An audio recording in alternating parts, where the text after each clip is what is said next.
So, good afternoon, good morning, good evening. This is DSP News. This is a Snort report. I am your host. Let's go ahead and get right into it. I know, they seem kind of rushed, but I'm on it. Hopefully, hopefully you guys are doing all right. Hopefully, the I'll name this segment later.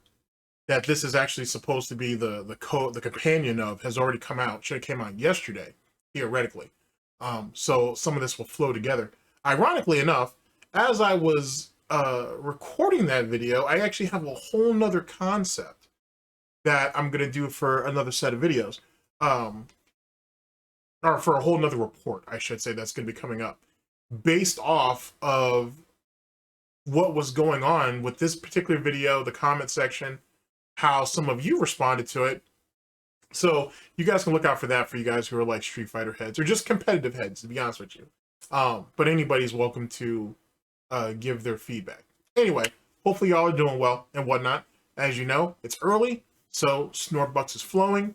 First couple of rounds are on me, obviously. And let's go ahead and get into why you guys are here.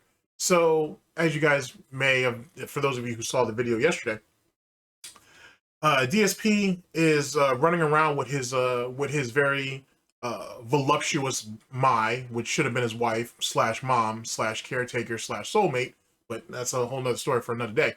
He's running around with his pay to win Mai, and he's feeling confident, but he's not feeling confident because people are figuring out how to deal with Mai, and now he's getting pissed off because he can't catch it. He can't scrape his easy wins. Button Check actually responded. Well, Button Check was included into a post or into a tweet, basically, where they sent him a segment of someone's video. I don't know whose video it was. I'm thinking it's either SnortBucks, Memology 101, or Hogan. But I'm not sure who made the video, to be honest with you. And I can't actually see that tweet. I'm not blocked or anything. I just can't seem to find it. So it is what it is. But either which way, Ernesto or Button Check was included into that tweet.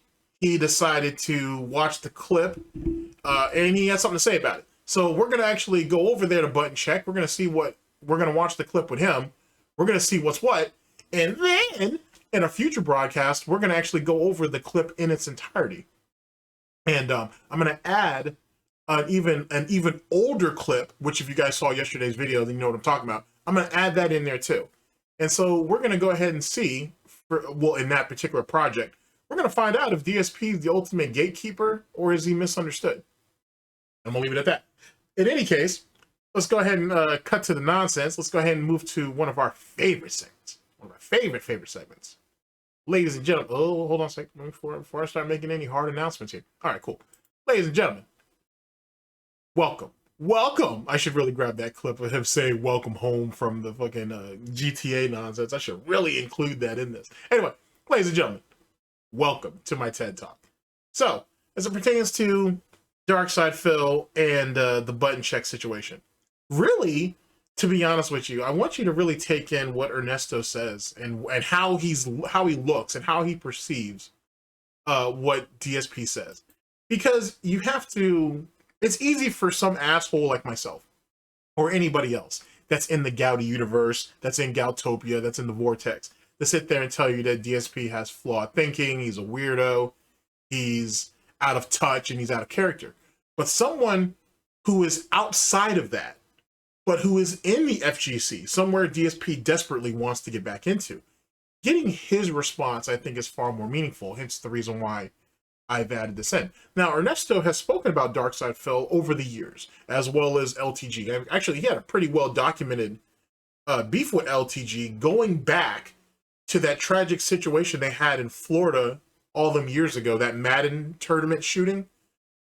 That's essentially where him and LTG actually kind of ended up bumping heads, to be honest with you, and it kind of, you know, went on from there.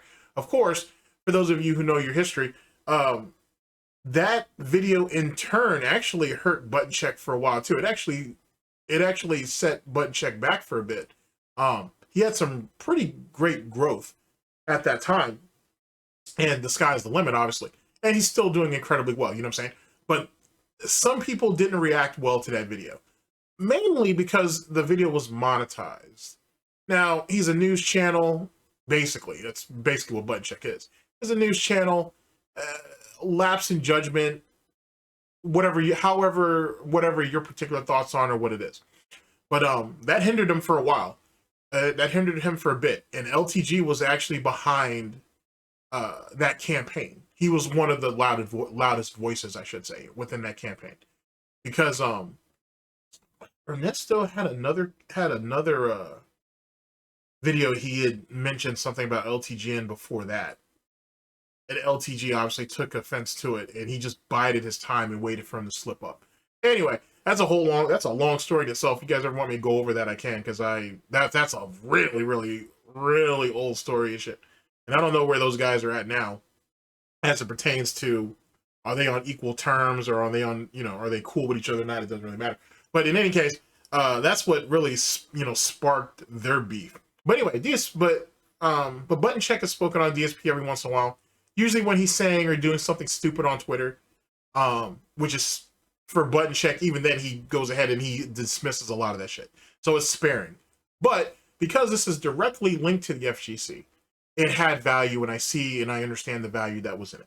In any case, I won't hold you guys any longer. Let's go ahead and get into this clip, and we'll see what's what. Let's see what you guys think. And this will kind of flow into this project that I just announced just a minute ago. It'll kind of flow into that. But the point being is, I want you to see this from an FGC personality standpoint. You know what I'm saying? Someone who's not, quote unquote, corrupted or compromised or contaminated by these mentally ill cult detractors, trolls, haters, and critics out here. Oh, that shit was so funny when DSP said that. In any case, thank you for coming to my TED Talk, and let's go ahead and move forward positively to what our next situation is. Holy crap! All right, so let's see here. Are we all set up? I think we are. Let's see here. All right, next up, last but not. All right, bet. All right, ladies and gentlemen, we are here with Button Check, going over. This was part of a 3-story segment in his usual format. We're gonna go over some of the hot takes that Darkside Phil had on the FGC. Well, on content creators within the FGC, ruining things for everybody else, which is kind of weird because he's a content creator himself. He used to have a channel called DSP Street Fighter.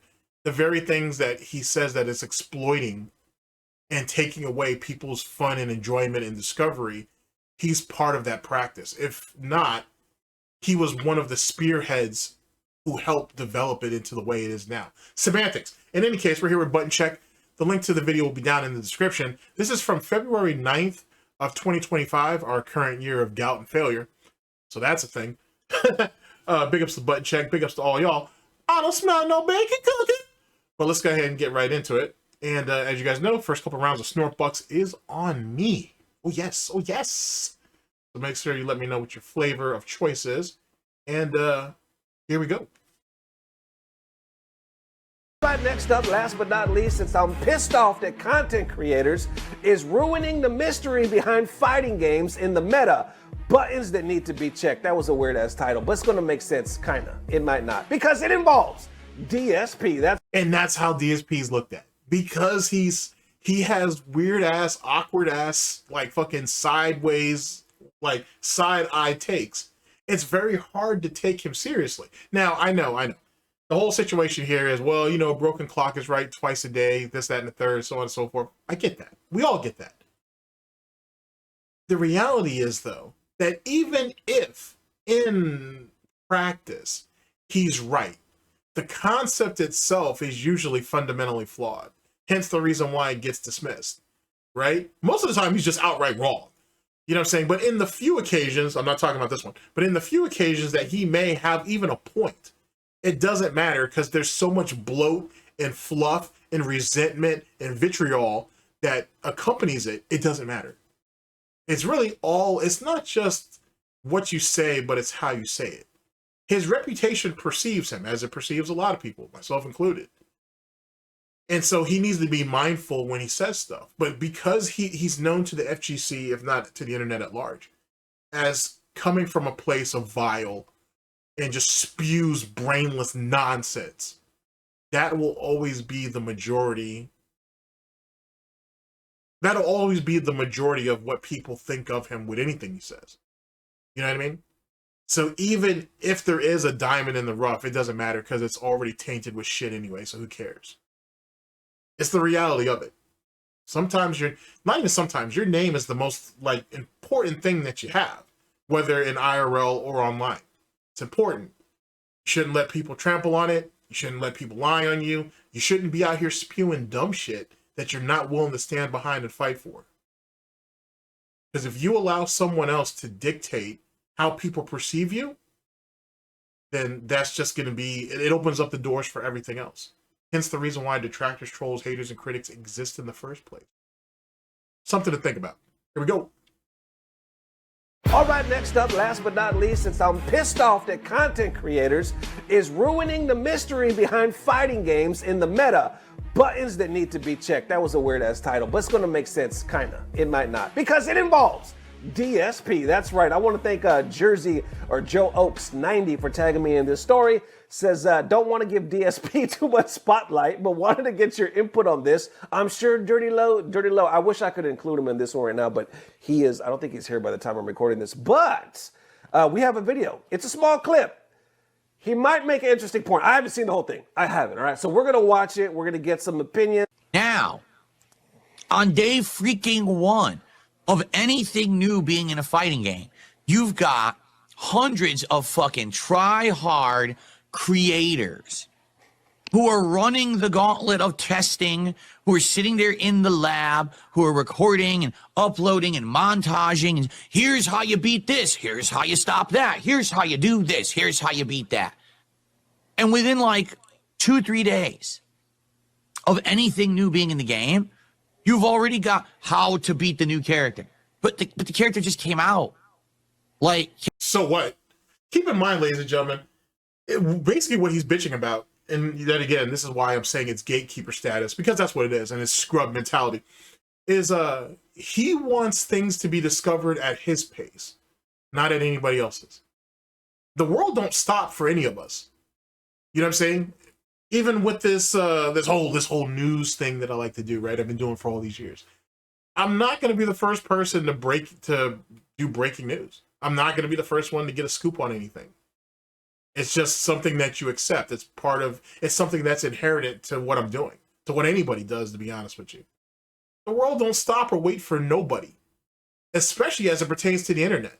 How are you going to blame content creators when most of those content creators were in a Discord, they were probably in a Reddit, or they were they were somewhere with a group of people discovering shit. Someone figured it out. Yo, you should make a video on that and break that down. That's really how this happens. On top of the fact that these are people who either the FGC stuff is their profession, right? Because, allegedly DSP is a professional, but this is their profession, or this is a hobby that they are willingly allowing or giving themselves a bunch of time to dedicate to it. And when discoveries are made, people want to put it out there. That's how people build their names up. That's how people develop brands. That's how people do all of these different things, right? This idiot, as a content creator, talking about DSP, as a content creator, allegedly, and as a streamer, allegedly, and as a successful business owner for 15 years or whatever, allegedly, he should know all that. He's literally shooting himself in his own hoof because he's part of the problem. He's legitimately part of the problem. What do you think DSP Street Fighter was for? What do you think he was doing on that, or what he was attempting to? What makes him any better? Oh, because he's too slow? Because he doesn't have the mental cognites to actually discover shit? Because he's not creative? Fuck the bullshit. What about when this idiot was just starting to pick up M. Bison, and he was running off to other Bison videos to watch and figure out how to do shit? How he was copying their strats and using it for himself? Or when he was going out and looking for, I want to make sure I want to be really good with my Blanca, so I'm going to go out and watch all the good Blanca players. I'm going to see what they're doing. Or what about the Dazim players, the Slim players? What about that? Or what about those E Honda videos he was watching? So it's funny how he don't mind going over there and stealing. I'm gonna call it stealing. He's gonna go over there and steal all their strats. He's gonna sit there and try to copy and or emulate their pattern play and their flow charts. But once his pay to win character comes out, who's not part of the original cast, it's starting to be figured out. Now all of a sudden we got problems. All of a sudden we got issues. Now all of a sudden it's not fun no more. And these content creators are a deficit instead of an advantage. I'm just saying. Can we play with the character before you basically tell the entire world? How about you go play with your wife? Well, I mean, whatever. Another man's going to do it anyway if they haven't already, so it is what it is. World how to make them worthless in the game? Really? Can we like play the fucking game and have fun with it? How's the character worthless? How's the character worthless? It just means that whatever the current strat is needs to be revised. That means, oh no, Phil, you're going to have to do something. You're going to have to actually learn the character in and out, and then you're going to have to try to put your own flavor on it, your own spin on it, which is the point. That's the reason why how-to videos come out. Hey, this is how this character is being played, or this is what the character can do. This is how the character is being played. This is how you can counter some of it. That doesn't mean the character's dead. It just means you need to rethink your approach. Womp womp. Remember, minimum effort, minimum time involved, but maximum profit. That whole entire era of that time of discovery feels fresh, feels exciting and new when a new character or a new game comes out, and now you can explore for yourself. And this is why he bitches this is going to be a side tangent.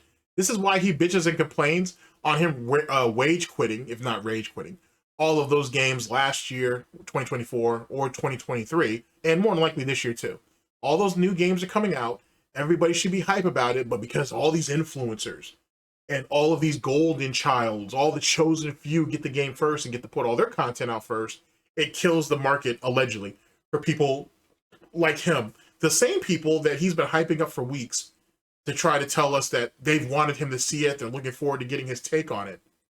But then when the game drops, views are low, contributions are low. Also, just in case I forgot to mention it, contributions are low. Oh, well, I have to wage quit the game. No one really cares about it. No one gives a shit about it. Just something to think about. Makes you think. That has been absolutely destroyed by the internet. Because now, on day one on YouTube... The same internet that this idiot's profiting from, by the way. E-begging, of course, but still. He's allegedly a gamer.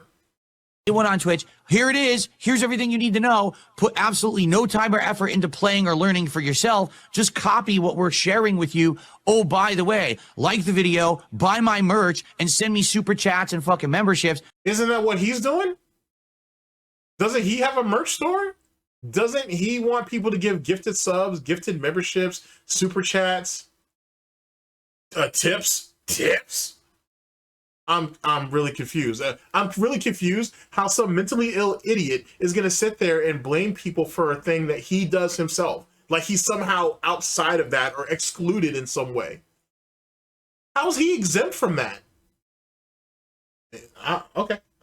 All right, then. I'm just asking. I know I asked too many questions. Because I just fucking spoiled the entire game for you. And to make matters even worse. Oh boy.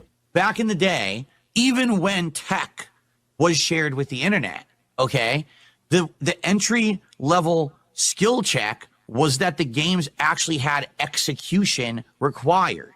Well, that's theoretically true. You would have to have decent execution to basically to pull off the tech that you're doing. But because I'm a hater, truth be told, you can get around, people got around stuff like that. Like, for example, what is that? Is it Sako or Momochi that has that Ed combo that he can do like in mid-screen and shit? He can do that crazy ass juggle or whatever. It was I think it was discovered before, I think he discovered it before Evo, but he did it at Evo or he did it at some tournament, and people have been trying to emulate that ever since. There's only a few people I've seen that have been actually able to do it, but I've seen a lot of variations to it, or renditions, if you will. Hold on a second. So the way it was explained to me by one of the guys who I saw do it, and I asked them about it on Twitter, is they basically were like, okay, they broke it down into like 3 or 4 parts. because, in their own words, they felt like their execution wasn't strong enough to complete the whole thing. They broke it down into segments and whatnot. And as long as they could get the launcher that could cause the juggle, they went ahead and skipped the initial setup, found a setup that they felt could work, and then they were able to get everything else to fit in. As well as he didn't initially like the ender, or he didn't like the placement of it, so he dropped. So he goes into segment 2, goes into segment 3, drops segment 4, and puts something else in its place. That's essentially how tech works. It's always been done like that. Something is discovered or established, and people try to emulate it. If you can't emulate it fully because you don't have the execution for it, you break it down into segments, and you do what you can. You practice at it, you do what you can. And through that experimentation, right, through that adjustment and adaptability, people develop new shit based off of that initial tech that was discovered. That's how discovery works. That's how exploration works. Now, how he don't know that is because he's a brain dead idiot.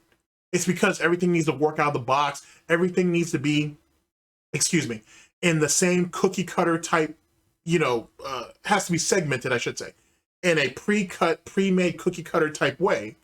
And there should be no complications to it. You know what I'm saying? Either you can do it or you can't do it. There shouldn't be counters. It's only the people who can do this thing and the people who can't do these things. The predators and the victims. There is no in between. That's how his mindset works and whatnot. I may not be describing it to you the best. I'm sure another detractor can break it down for you better. But in reality, that's what it is. It's the doers and the don'ts. There shouldn't be a halfway point for discovery. And with that being said, the reason why it comes across like gatekeeping is he left an example in the video I put out yesterday. But so we'll go over it in its entirety. But I'll regurgitate it for you for context with the case of particulars. This idiot says that every region had their own tech, which is true, still do. Even in the day and age of information sharing, every region still has their own flavor or tech or style when it comes to a particular game, character, meta, so on and so forth.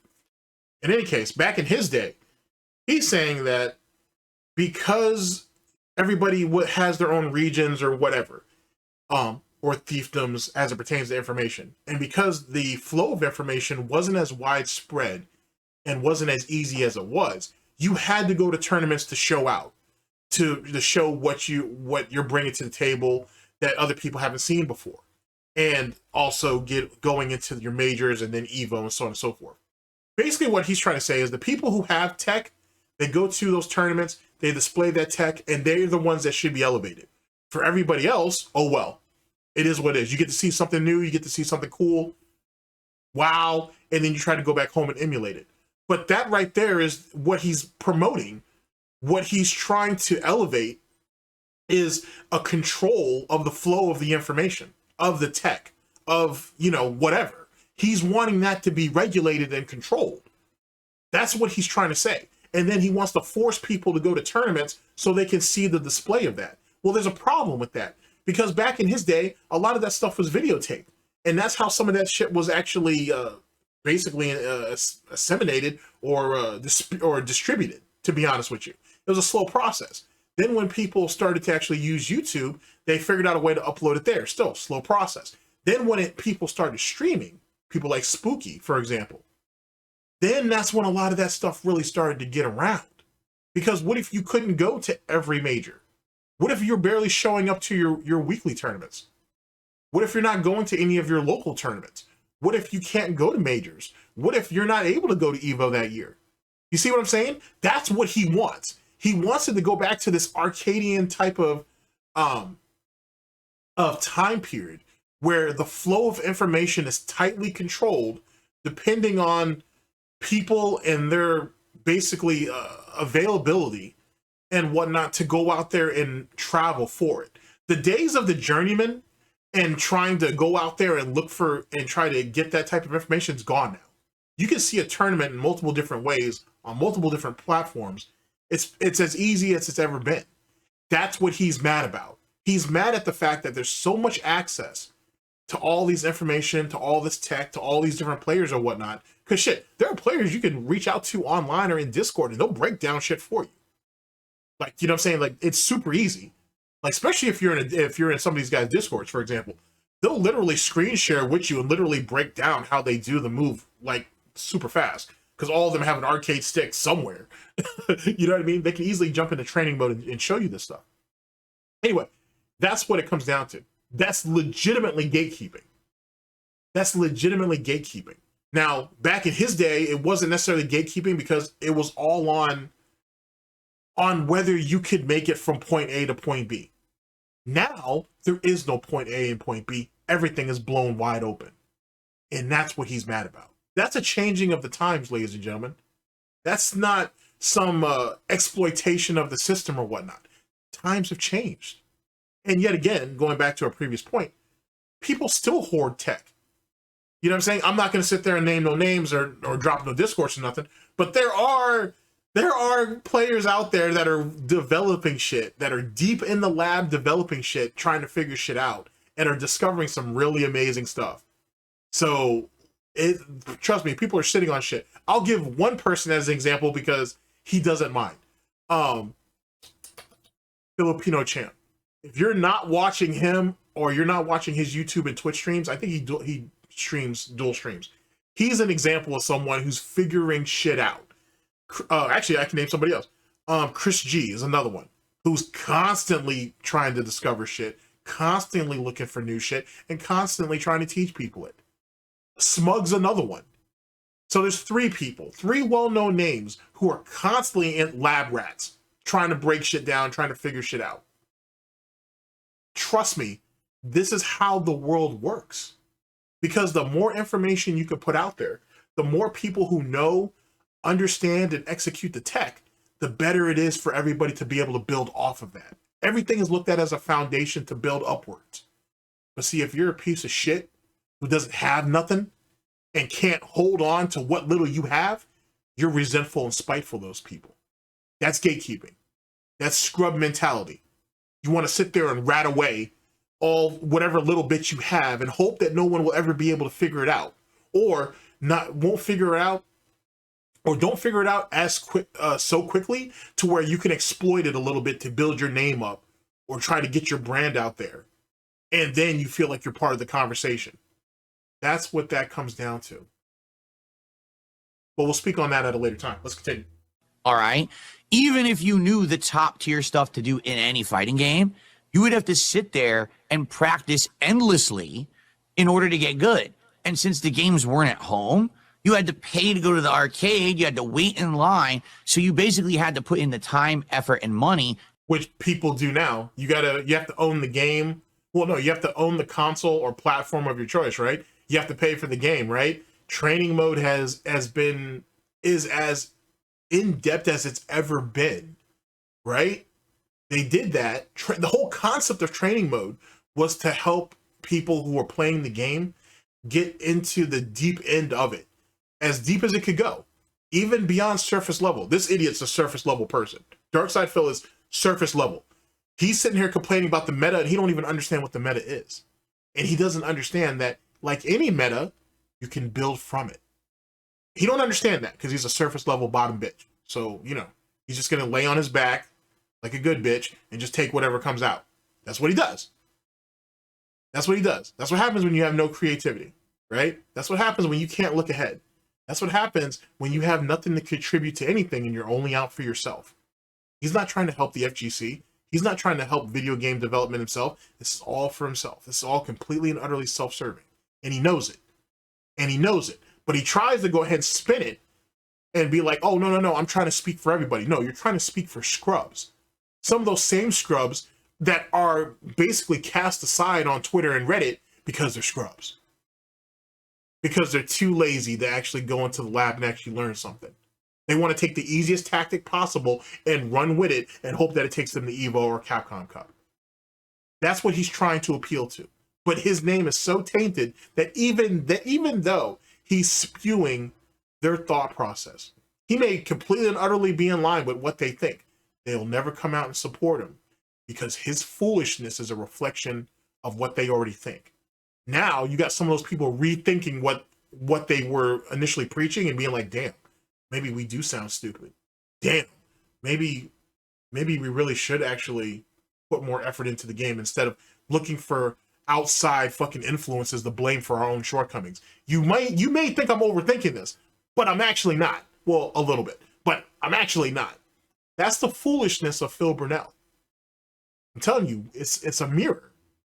When the reason why he has so many detractors, trolls, haters, and critics is because everybody, from the most minute fucking speck to something that's which is probably a real problem that you should address, can look at him and see something about him that they don't like. Something that they don't like within themselves. And it's because of that self-reflection that people make changes. There's a reason why people don't want him around, but he's looked at as the internet's fucking toilet bowl, King John, if you will, that everybody laugh and mock at. But truth be told, there's a lot of people who look at his frame of thought and be like, damn, maybe I should actually change my own thinking. And that's usually how it happens. Some wild shit if you think about it. To get good at fighting games. Today, every single fighting game is baby mode, meaning you don't need good execution. You don't need to sit there and practice too much. You could literally sit there for an hour with any character and probably learn all of their top tier combos because none of them are hard to execute at all. You just need to know situationally what to do and then just practice a little bit so you get the muscle memory and you're good to go. If that's the case, then why isn't he a better player? Why isn't he ranked higher? Why isn't a real talk? If you want to go off of what he just said, if everything is fucking baby mode, if everything's on autopilot, why can't he do well in any fighting game that he plays? Why is that? LTG has that same argument. He says that games have been dumbed down. They have.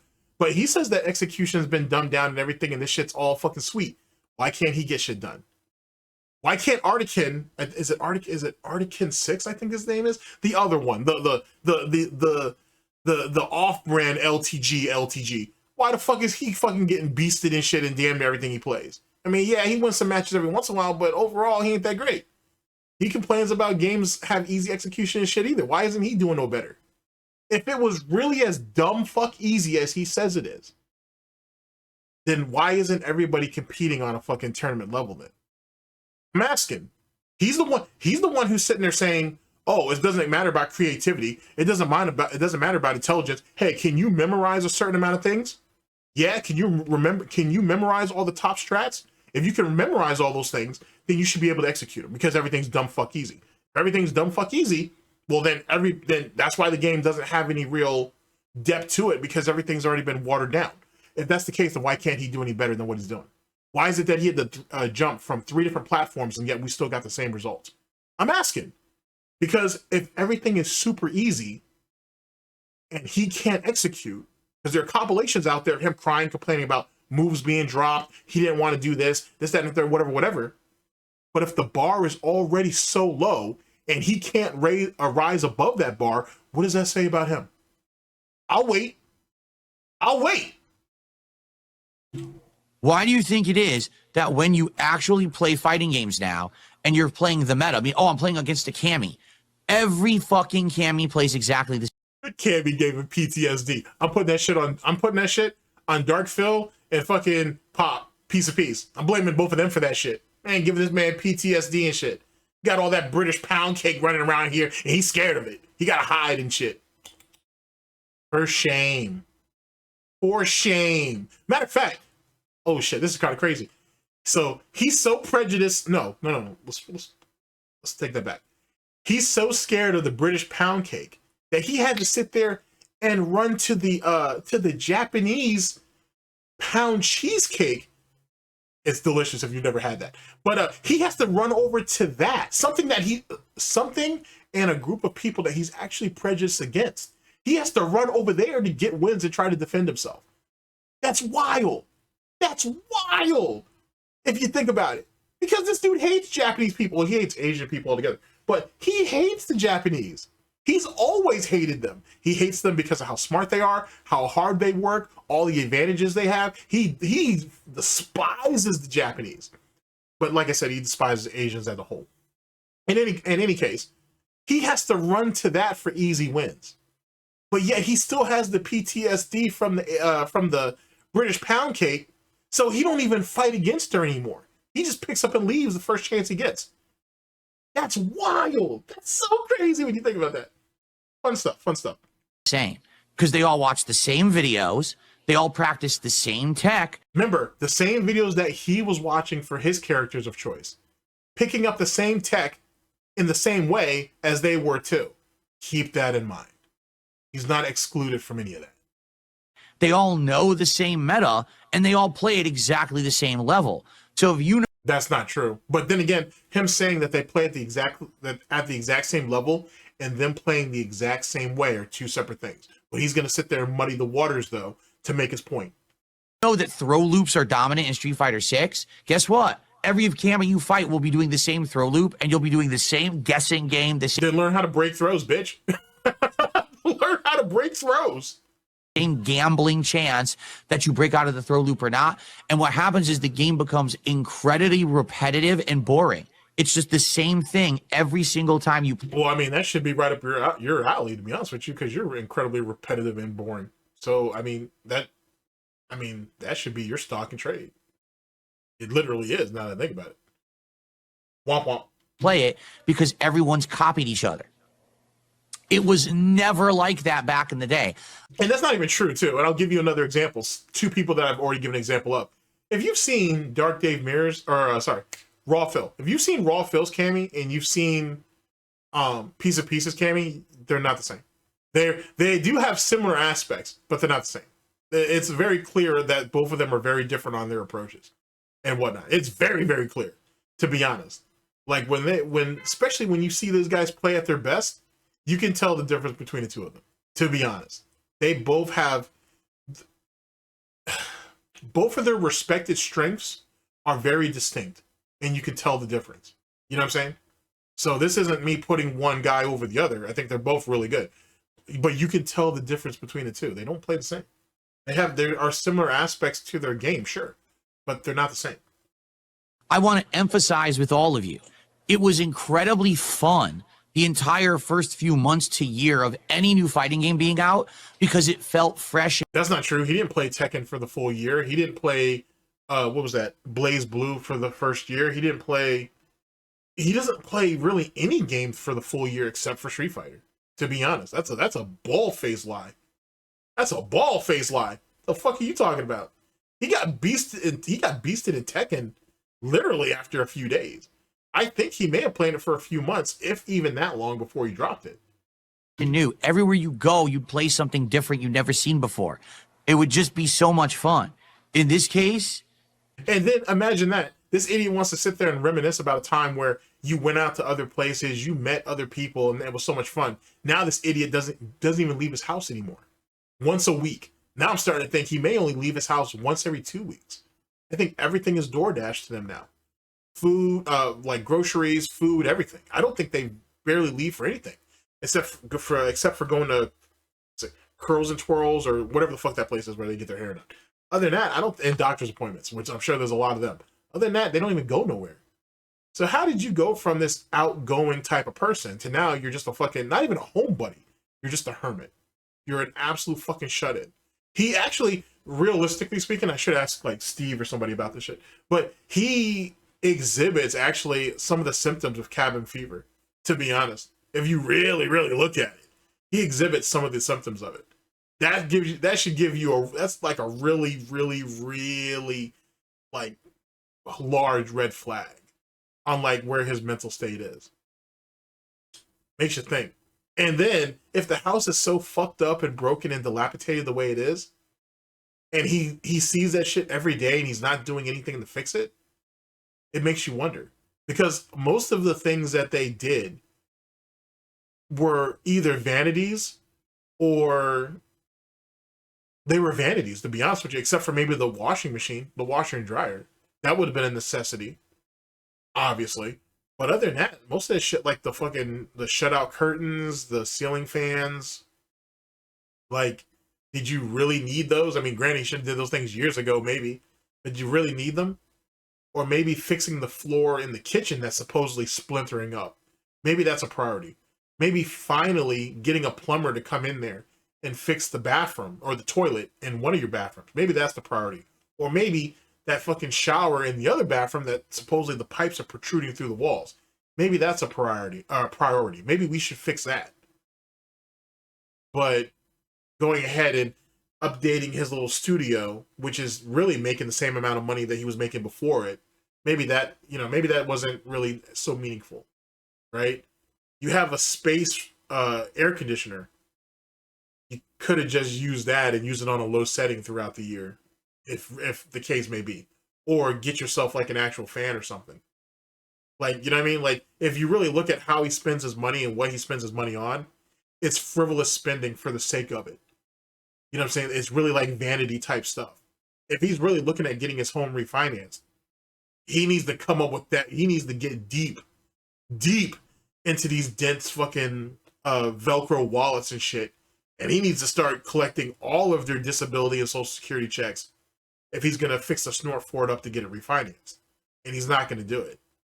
He thinks he can do it piece by piece. He thinks he don't know how to negotiate. He don't know how to haggle.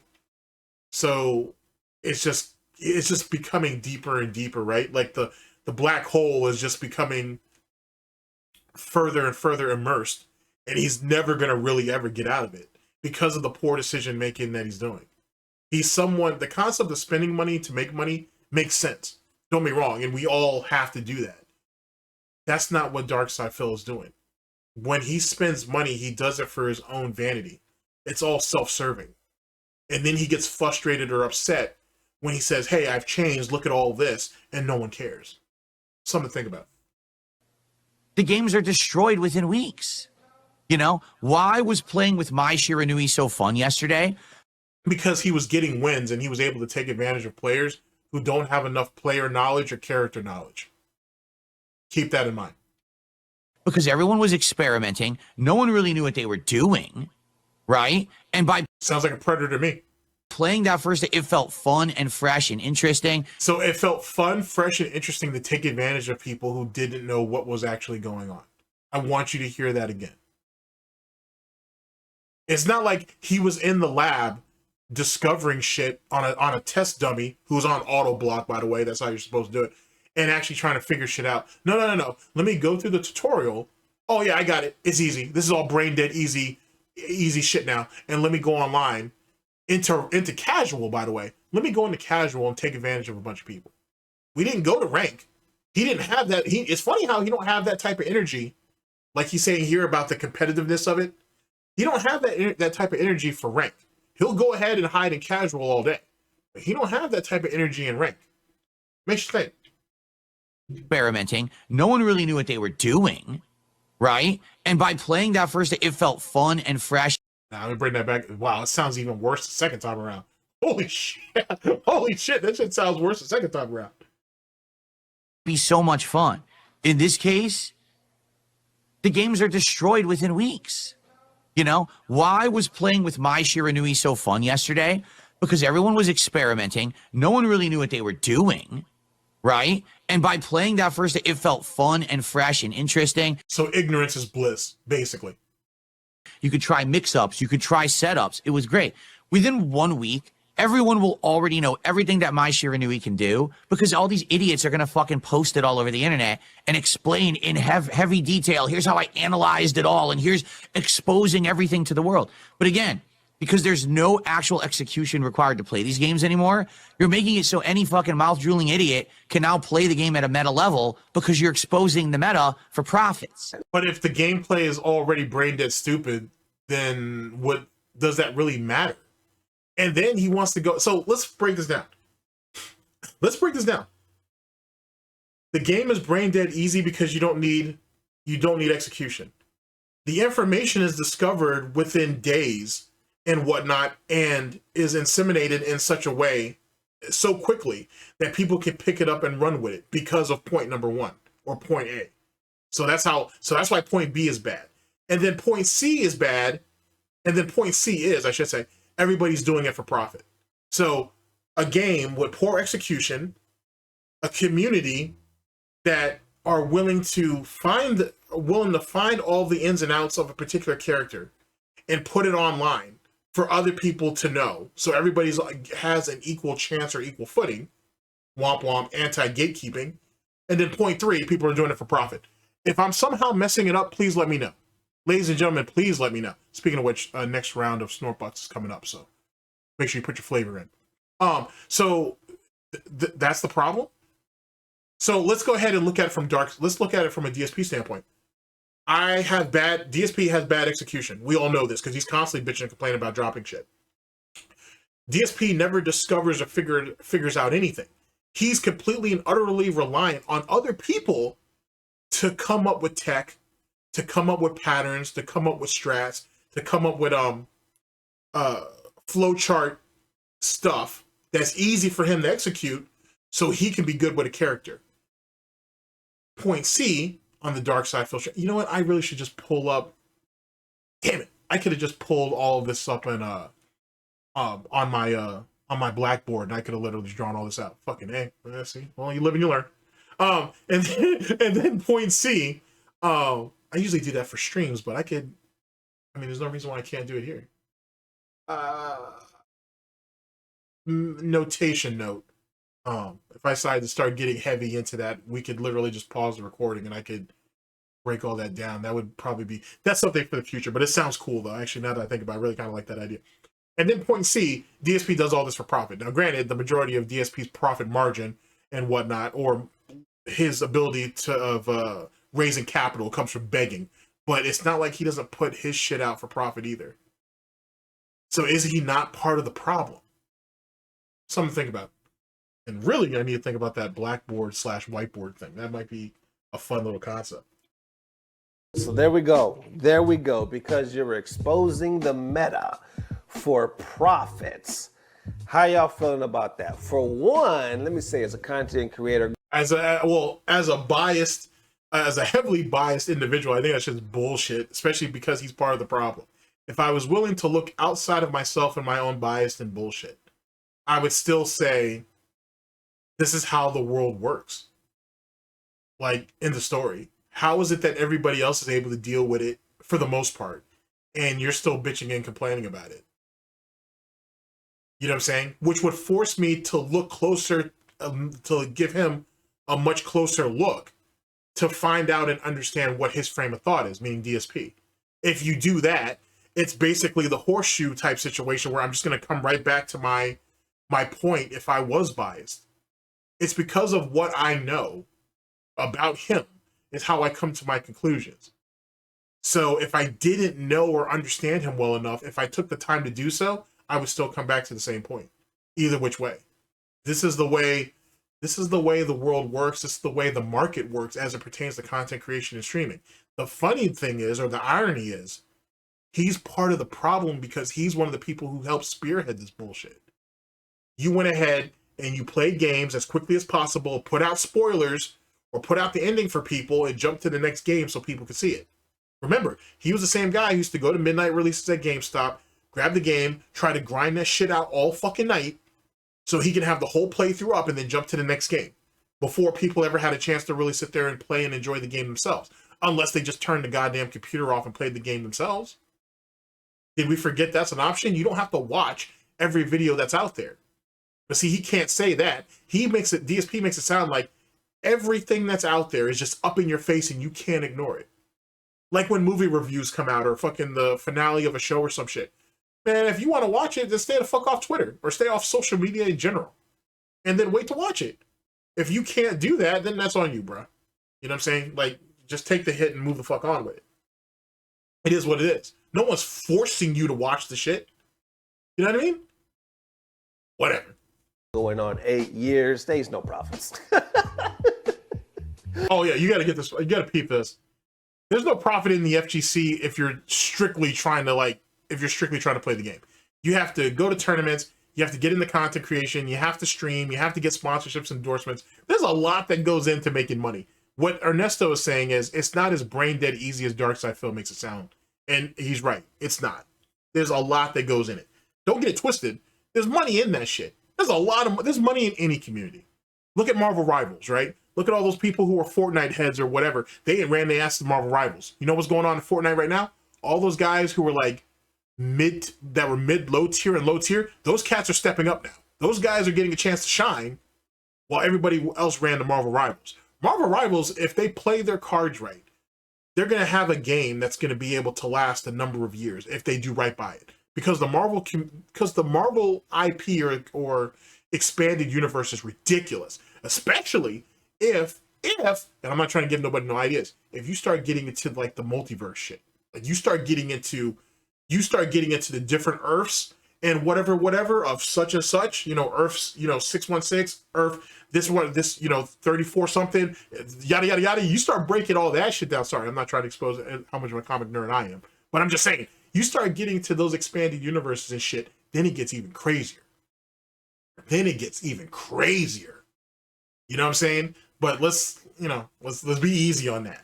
Or if they go ahead and start breaking shit down into sagas, bruh, you know what I'm saying? Like, just off the X-Men universe, I just said I wasn't going to expose myself, and I'm about to do it.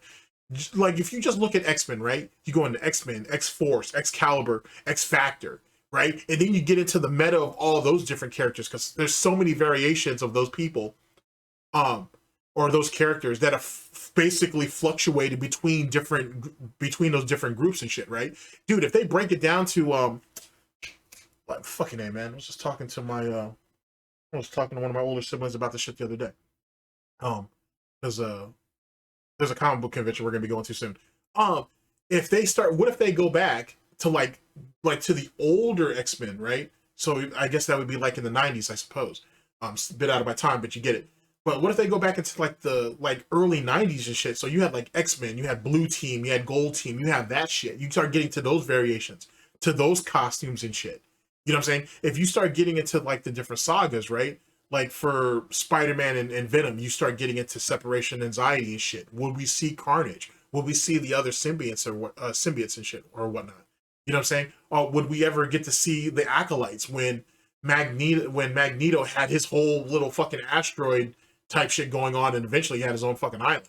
And when he was trying to do the mutant separation shit, like, you know how crazy, and that's just X-Men. Do you know how crazy that shit can get if you really start to expand on that stuff? You know what I mean? So anyway, when you start really getting ridiculous about it, dude, like, if they play Marvel Rivals right, that shit's not even fuck a gold mine, bro. That's just a diamond mine that could damn near be endless. And if you could bring in not only current comic book heads for whatever that's worth, because comic books these days aren't great, but if you can bring in comic book heads from not just the current people, but from like the last 30, 40, 50 years, you know what I'm saying? And bring them all in. 50 is probably me fucking, obviously I'm reaching on that one, but you know what I mean? Over the last 20, 30, 40 years, if you can bring all those guys in and whatnot and really give them that nostalgia factor and shit and just make minor tweaks to different things, dude, you could get crazy. Someone needs to pay me for that idea. I got the whole shit in my head. I should really bring out that. See, yet again, I could just bring out the black. I could pause this. I could bring up that black and white board, and I could break all this shit. You know what? Yet again, another note. I have ideas. Anyway, here's the point. The point being is that Marvel Rivals can really be something crazy if it's treated right, if it's treated correctly. You know what I'm saying? And there's a lot of well-known people, or streamers and content creators, that are getting on that gravy train and whatnot. And most of them aren't going to be able to keep up too much longer, because you got some of these young guys out here, these young wolves and shit, right? Who are coming up and making a splash and heavy rotation. You have a lot of female players who were overlooked in the Call of Duty community, in Valorant, in Apex Legends, and all that. And they're starting to get in. They're starting to make names for themselves, and they're starting to beast up through ranks. You know what I'm saying? I ain't seen Ninja get his ass handed to him on multiple occasions. I don't want to get too further into that, because a friend of mine is actually working on something on that. But point being, Bam's a proper. But the point being is I ain't seen Ninja get his ass handed to him. But then again, Ninja was damn near washed, or has been washed, to be honest with you, when it comes to fucking Fortnite anyway. So him trying to get into fucking get in the Rivals and whatever, yeah, he's alright. But when you got Timmy Tenders running around here basically, shitting all over you and whatnot, it ain't looking good, bruh. Initially everybody thought that Timmy was the problem. Timmy may not actually be the problem. Timmy's actually doing all right for himself. Ninja seems to be slipping. And let alone all the other drama that's going on over there as well. Semantics. Point being, though, ladies and gentlemen, is that if you're willing to put the time into anything, you can get a lot out of it. And as it pertains to the FGC, it's more than just being able to go to tournaments, winning some tournaments, and you the man. Because if that was the case, Infiltration wouldn't be out here thirsty for money now. And look at all the wins that he's had under his belt. You have to be able to do other stuff. Playing at tournaments and doing well is not enough. You got to stream. You got to do content creation. You definitely need to get yourself onto a team if you can. You know what I mean? Or unless your streams and your content creation has such an overhead that you can use that to travel and do all these other things. Man, look at people like IFC Yipes, right? I love Yipes. But look at Yipes, man. Yipes is a fantastic player in just about everything he plays. But he does the commentary game because he's so fucking good at it. And people pay good money to have that man travel around to do it. Same thing with Tasty Steve. Same thing with a lot of them cats. I wish Ski Sonic would be picked up and do shit more, because he's a fantastic commentator in his own right. OG status for sure. But you know what I'm saying? Like, if you look at the Smash community, look at like the commentators they have over there. They have like 3 big commentators and shit, right? And those guys get flown out everywhere and shit because they're the best at what they do. They're players themselves, but there's far more money in the commentator game. The commentator game is great, but they got to stream too. They got to make videos as well. They need sponsorships and endorsement too. The poverty stream concept is not an old concept. It's not something that's outdated. It's not something that doesn't exist. It very much does exist. The more avenues that you have, the more money you'll be able to make. In the story. DSP thinking that he's the man with this fucking dual streaming thing or multi-streaming thing. He's already behind the times. He should have been doing that. And he didn't do it because it was too much work. And now that... Oh, that's another video idea. Oh shit, that's another video idea. I didn't even think about it. Audio note.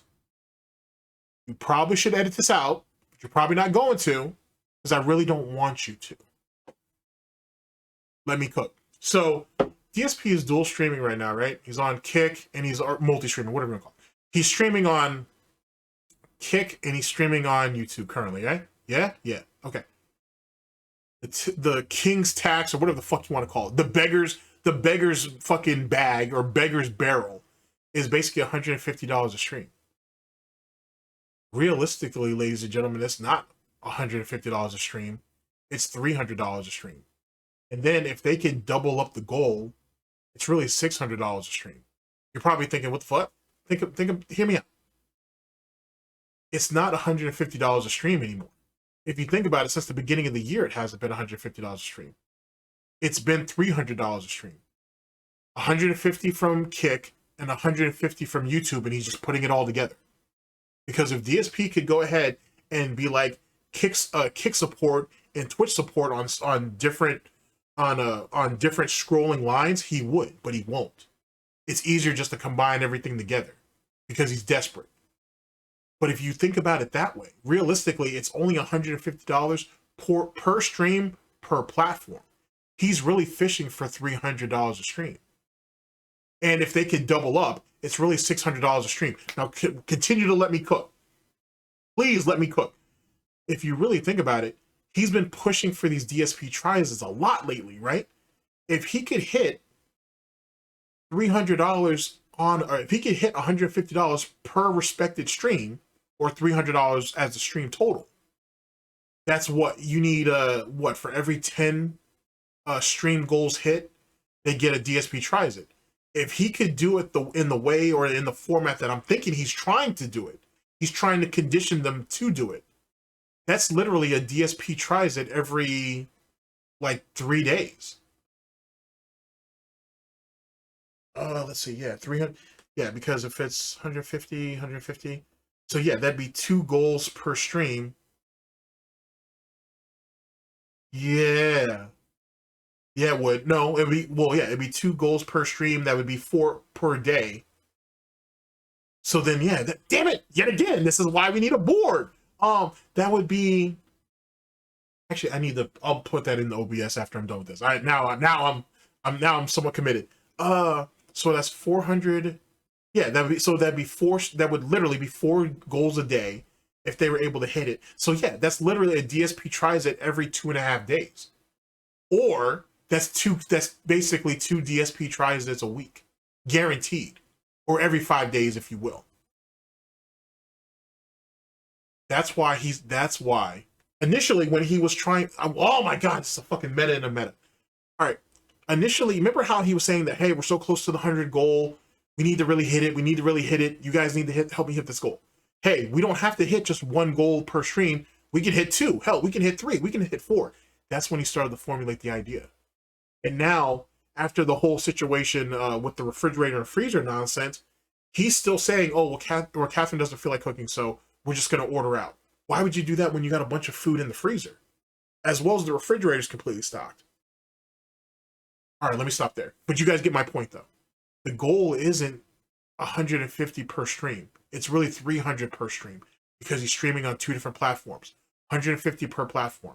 If he can get them to double up and have $300 on each respected stream platform, which would be $600 for the first stream and then another $600 for the second stream, that's $1,200 a day. That's what we're shooting for. And that's literally a DSP tries it every other day or so. And then he could say, well, guys, I don't really, there's not really a lot going on right now as it pertains to fast food or different foods I want to try. So I'm just going to go ahead and we're going to stock all the DSP tries that we've reached so far. But as soon as something comes up, we'll immediately do it. But we still got to keep hitting the goals, though. And this way, he'll always have a bunch of DSP tries that they quote unquote have already earned, while still keeping up the pace of them continuing to hit all the stream goals, so they can hit to the 100 stream goal milestone quicker. So he can do the bullshit marathons, get paid to drink and eat and all the other low effort bullshit that he does, and then move right on to the next fucking thing. I'm thinking that's what the new scheme is. Oh, I need to do a video on that, but I think that's what the new scheme is. Shit, I should have you edit this out, but don't edit it out. Just keep it in. Put a timestamp in for it, though. I think that's what the new scheme is going to be. Because I remember I told you guys a couple years ago that it's $300 a day is what he wanted, right? Because remember, that's when we had the vest goal, 50, 100, 150. And I told you guys years ago, he doesn't want 150. He's not looking for $100 or $150 a day. He's looking at $300 a day, or he's looking for $600 a day. Now he may have figured out a way to actually do it. That's why I don't think he's going to drop kick right away. On top of the fact that there's no reason for him to do so, as long as he's still in Kino Casino's good graces. All right, let me stop there. I need to figure everything else out. I need to figure everything else out after that.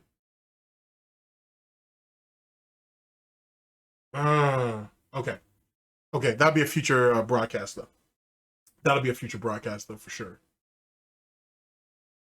Yeah, I have the whole shit already locked in and shit. That's just already, the whole scheme's already in my head. All right, fair enough. Back to what we were saying. You got to really hustle. You got to really grind to make money in the FGC. That's the point. All that extra stuff became just, that was a whole fucking rabbit hole. I do need to, what is that program called again? Obsidian. Okay, yeah, I need to get Obsidian. I have it already, but I need to just put it into OBS. And then from there, I can literally just draw all this shit out. You don't have to see me drawing it all out, though, that process. I can just pause the video, bring it all up, and then I can walk you through all the steps on camera. Or on video, whatever. Yeah, that could work. I could do that. Okay, so I'll make a notation of that, and that's something we could add in the future. That'd be kind of cool, because having a visual to go along with what I'm saying verbally would help theoretically both of us. So, or all of us, if you will. All right, yeah. Okay, cool. Here we go. Here we go, because you're exposing the meta for profits. How y'all feeling about that? For one, let me say, as a content creator going on 8 years, there's no profits. There is no fucking profits. Trust me. There is no profits. You can make, let's say you make a game for Meta, somebody that's well known, I don't know, let's say a Oh, and thank you for coming to my TED Talk within a TED Talk. Brian F or something like that.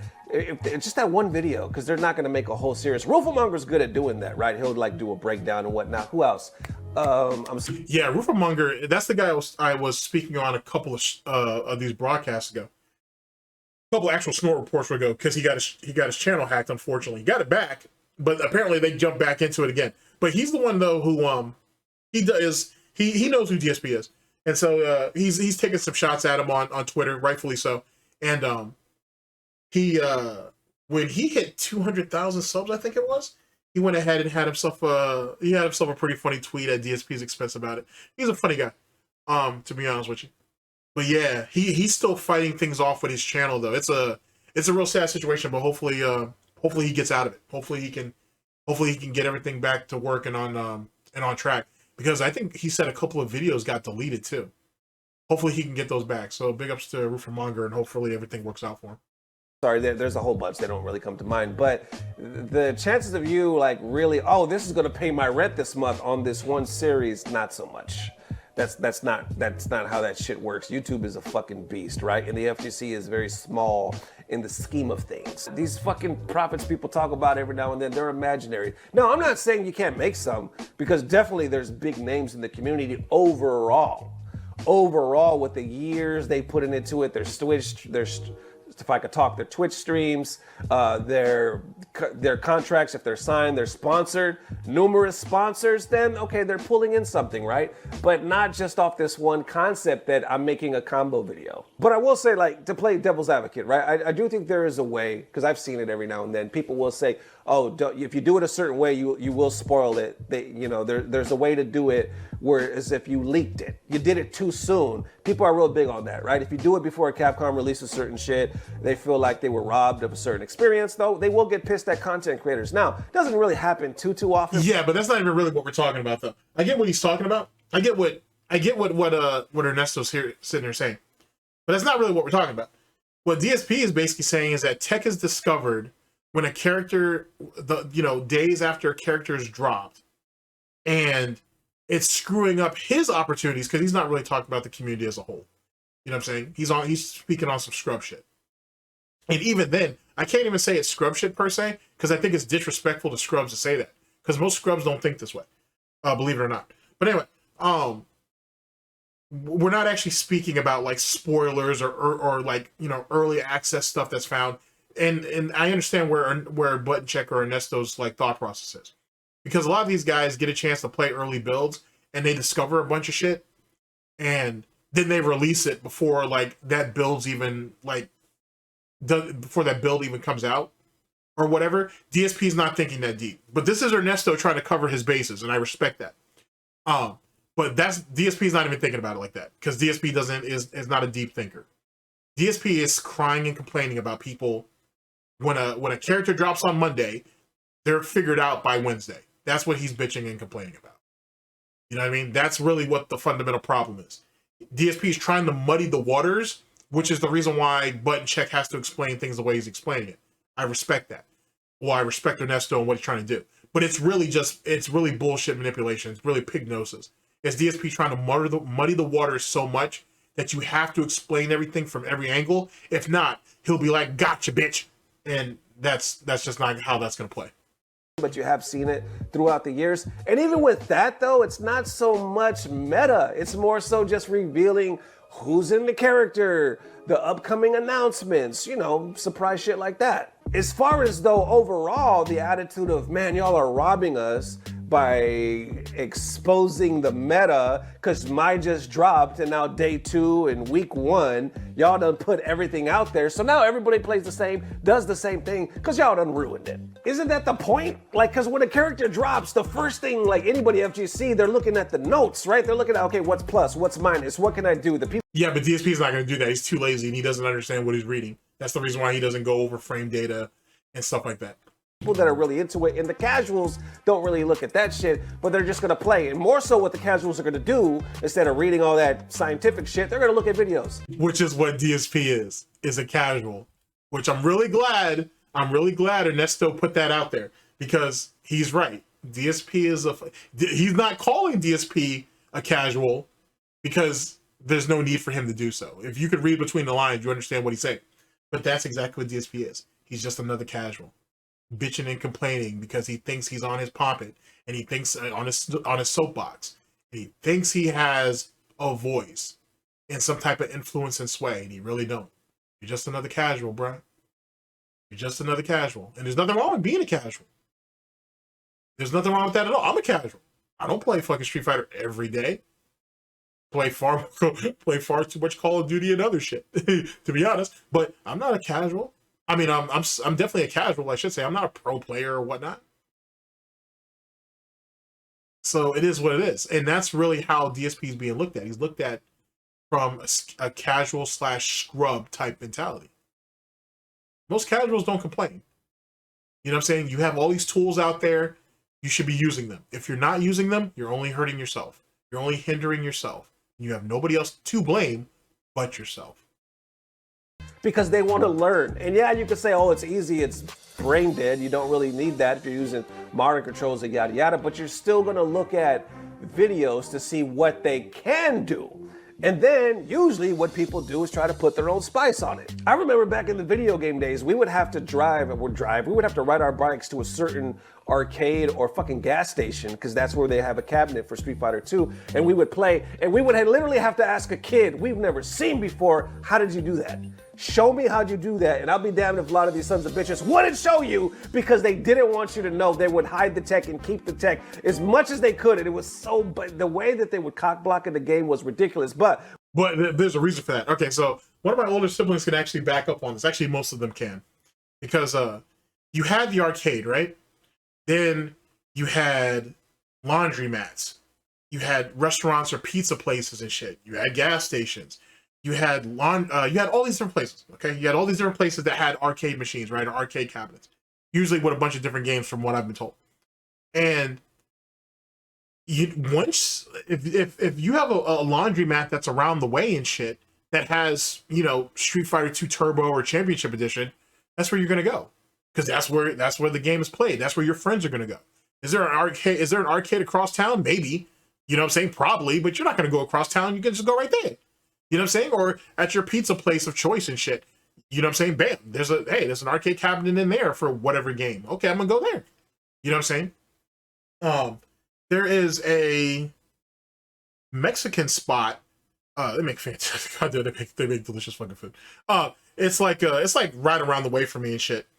And they have like 4 arcade cabinets in there, and they're all like King of Fighter games. Like that's all they do. Like you're only gonna find SOK games or SNK games in there and whatnot. And if I'm gonna level up, well, I have leveled up a little bit, but when it comes to leveling up, I just go there. Like the only game that's probably not SNK exclusive is Capcom versus SNK. No, they actually have both because they have 2 King of Fight. No, they have a King of Fighters. They got a Fatal Fury in there, and then they got Capcom versus SNK 1, and then they got Capcom versus SNK 2 in there. They got both those cabinets, and the guy was trying to get Capcom versus SNK Chaos, but they said there's only so many cabinets. I think he just chose to skip on that, to be honest with you. And these are like really old cabinets, but they keep up with that shit. It says mom and pop shop and whatnot. Food's fantastic and women in there are fucking absolutely fucking beautiful and shit. Like goddamn son, food's fantastic, man. It's a cool atmosphere, and you got a lot of people that are in there and shit. Anyway, the point being is that but then again, there's another spot. We have another Mexican spot that's like down the way. Yeah, and them cats are on a completely different level. Now I think about it. I mean, both spots, their players are good, but yeah, they don't even play the same now I think about it. Anyways, here's the point. The point is, back in DSP's day and shit, everybody was spread out depending on what was available around you. So everybody developed different types of tech, right? And of course, people were gatekeeping that shit, as I said earlier, because the fuck, I don't know you. You ain't around from here. So, you know what I'm saying? Like, you know what I'm saying? You show me something, I'll show you something. But I'm not going to teach you. Like, I saw you do something I've never seen before. All right, I could ask you, or I could really just be like, all right, let me see how he went ahead and did that, see if I can figure that out. No one's just gonna, especially in an arcade setting, because it's highly competitive. It's not like you're playing somebody online and shit. You're right next to me. You know what I'm saying? You're right next to me. This is literally the definition of head-to-head combat. Yeah, you're gonna have people that are gonna be cool and shit, give you daps and be like, hey man, that was pretty dope, man. How'd you do that? Okay, I'll break it down for you, but how'd you do this? All right, I'll break that down for you. But other than that, it's strictly competitive. This, you know what I'm saying? If anything, competition is in its purest form in that way. But that doesn't mean that what we have today is any less than what they had back in the day. That's being unfair. It's incredibly closed-minded, which is, of course, that's what Dark Side Phil is. When you met somebody was cool and they would show you how to do certain things. I remember the first time I learned how to do a standing blade kick with Gout with Street Fighter 2, about my damn life changed. Anyway, when you met somebody that showed you the meta, damn, it just took everything to a whole new level. And yes, that was exciting. But you know what would have been even more exciting? If we would have had more meta. You know what I'm saying? If we would have had like magazines and in online searches or whatever that could show this and really make us like dive in deep to unlock true potential. Yeah, basically what he's trying to say is, if there was a way for everybody to have the information, then it would have inspired more thought and more creativity to continue to build off of what was found. Because you'd be surprised, man, one or two moves in a fighting game, especially like Street Fighter 6, for example, can expand and whatnot, or branch out into a whole nother level of shit. Let me give you an example. Look at, for example, how Raw Phil played initially when he started. Right? And look at how he plays now. You can see where he grew over his period of time. Look at all the times that Piece of Peace played over his time and shit. He's grown. Like, you know what I'm saying? And also look at how Cammy was played back in that early day, and look at how Cammy's played now. You can do that for any character. That's what Ernesto is trying to say. If the information was readily available for everybody, that's probably the term I should be using. Readily available. Then and more people have it, then that's more creative minds and more ways of thinking, so everything can be elevated. You know what I'm saying? A high tide raises all sails. It's like that. You know what I'm saying? And it's the reason why gatekeeping is frowned upon. You know what I mean? Even in the DSP detractor community. Doesn't mean it doesn't happen, because it happens in every community in some way, shape, or form.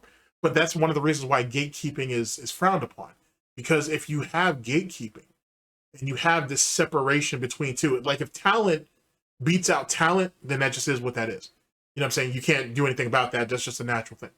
But for you to purposely try to suppress people so a group of people can elevate above everything else, all you're going to do is create resentment.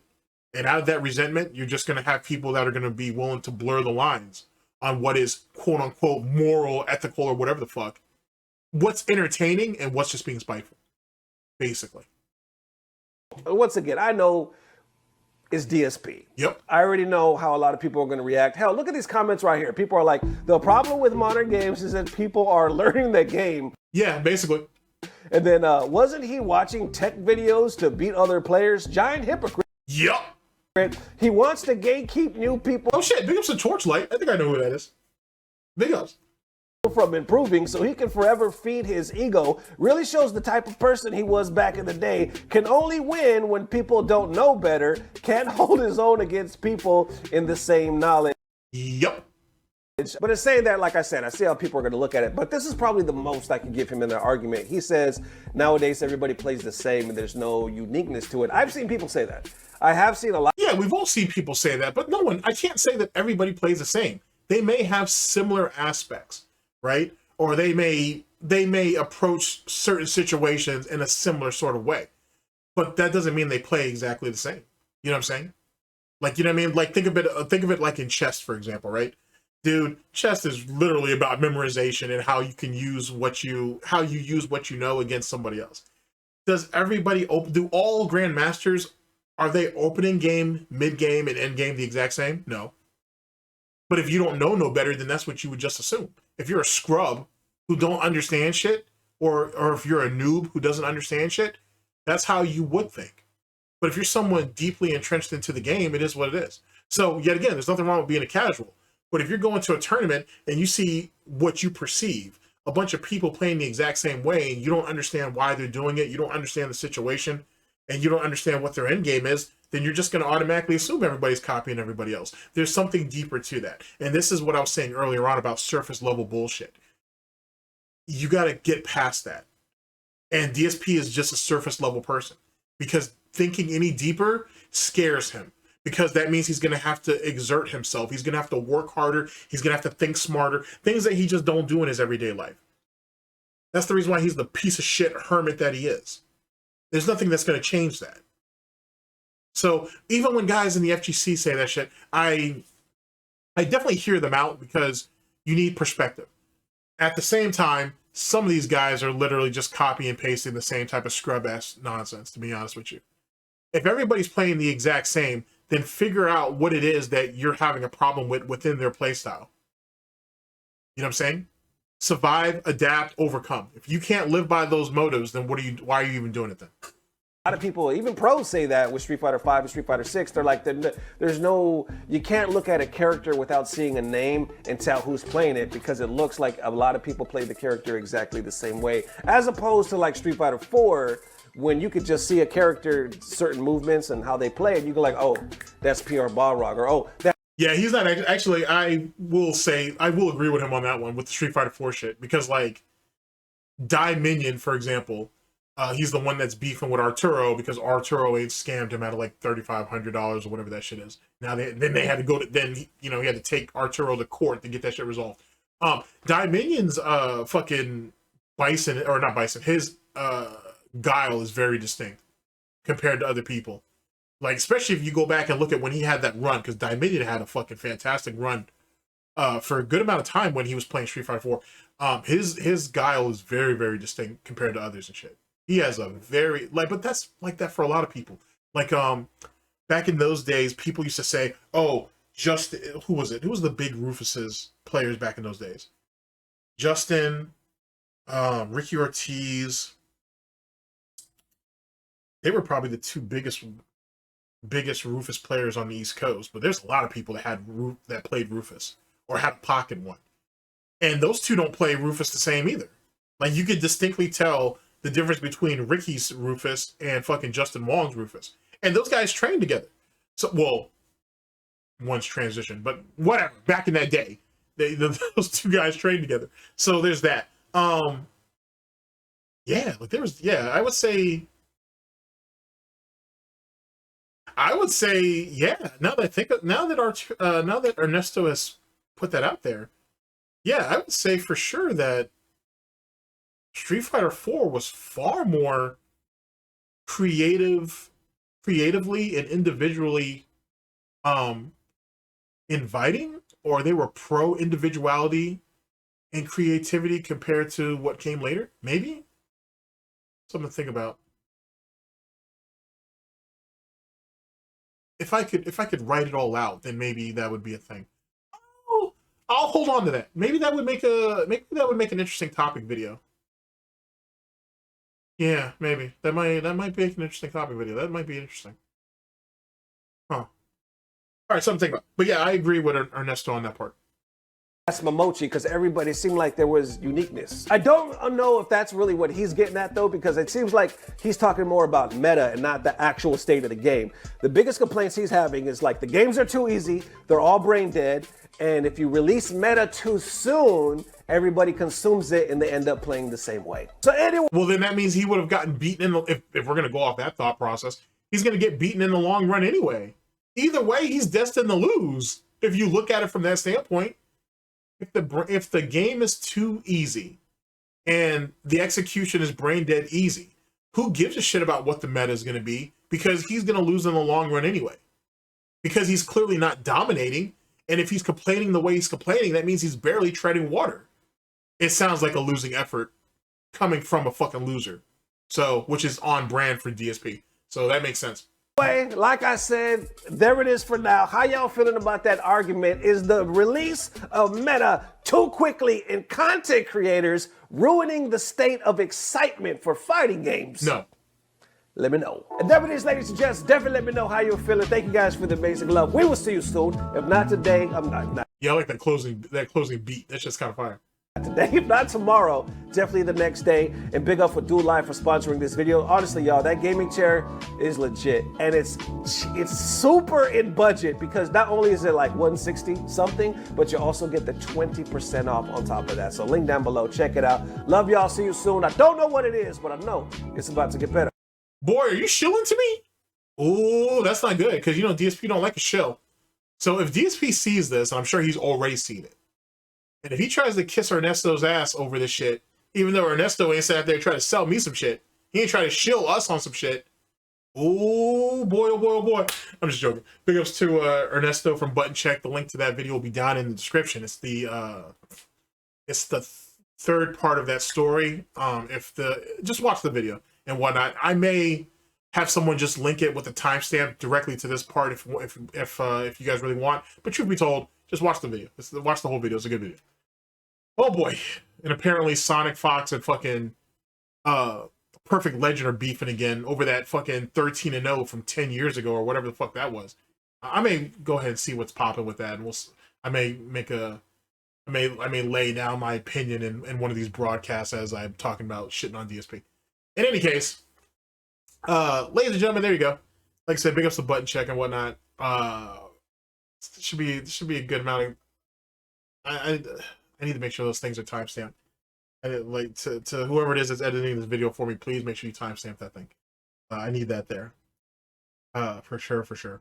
And I'll go ahead and see what's up with getting this program into OBS, and then we can, and that might help in the future. That might help in the future. Always growing, always expanding. Anyway, all right, ladies and gentlemen. So there you go. Yet again, even with Button Check trying to be gracious, it's very hard to. It's not even hard. It's just you can't side with DSP. You just really can't. It doesn't pan out. It's not gonna work in the way that you think it will, given the circumstances. In any case, let's go ahead and close up shop here. Let's not do that. Let's not close. Let's close with this one. Yeah, that'll work. Actually, if I had that Snort one, that would have been a good one too. I don't have it on this profile. I'll have to put it in. Anyway, let's close out with this one. So, ladies and gentlemen, what is our takeaway? DSP is a fucking scrub. He's a fucking gatekeeper, and that's it. Does the concept of a clock being right twice a day still exist? Yes, very much so. At the same time, he's fundamentally wrong. Like, to be honest with you. Like, this is the day and age that we live in. He's been online for 15, 16 years, whatever the hell it is. He should know this. This is just the way the world works. If you don't like it, man, go out there and get yourself a fucking real job and move the fuck on. If not, shut the fuck up and e-beg. You're not going to be... Street Fighter 6 is not going to be the second chance for you.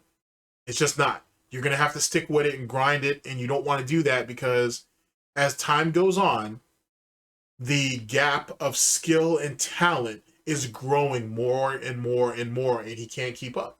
I mean, not to say that he ever could, but he can't keep up. His whole game was revolved around reactions and reflexes. He don't have that no more. He's never been a thinker. He's never been a strategist. He's not a lab rat.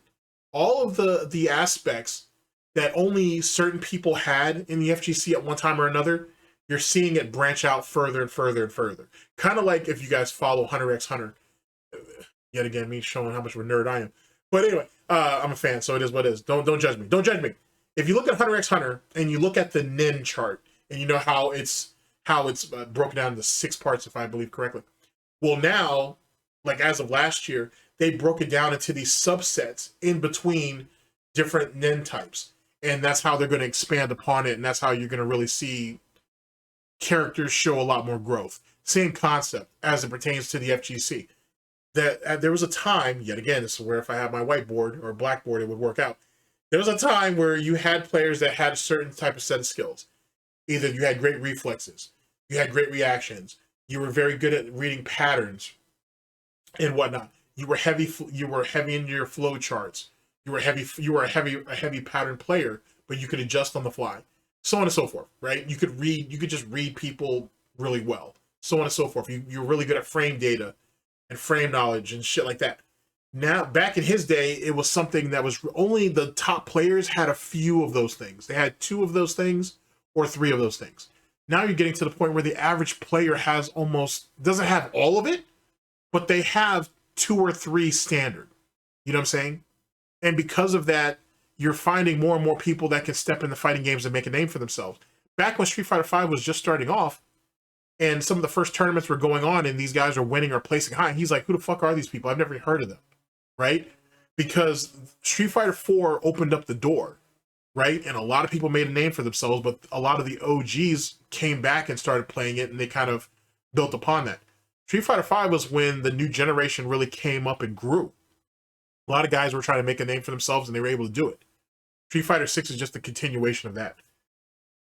DSP's trying to fight the tides of time, and he's losing, and as he should, to be honest with you. You can't beat that. It is what it is. That's just the reality of the situation. If he can't accept it, then fuck him. To be honest, if he can't accept it, then fuck him. And then, and for everybody else, the game will push forward. It is what it is. No one gives a shit about some washed up fucking FGC player, some washed up content creator, some washed up streamer bitching and complaining about some shit that even people who agree with him won't side with him because he has so much dirt on his name, right? So even if you make a good point, even if the clock is right, a broken clock is right twice a day, you still have, what, 10 hours that he still ain't fucked up, screwed up, or messed up? I'm not here to give grace for that. You guys can decide what you guys want to do, but I can understand why no one wants to side with that. Ladies and gentlemen, thank you very much for listening in. I very much appreciate it. And I'll catch you guys for the next broadcast, whenever that may be. Whenever that may be. Hopefully sooner than later. Ladies and gentlemen, this is the Snort Report that says DSP News. Always late, never breaking. Unreliable coverage that you can't count on. Oh, yes! A GTG Network and Productions. For everybody here at GTG Network and Productions, I've been your host / anchor, GTG, and I'm signing off. Take care of yourselves, my people. Take care of yourselves, my people. Catch you guys on the flip. Later.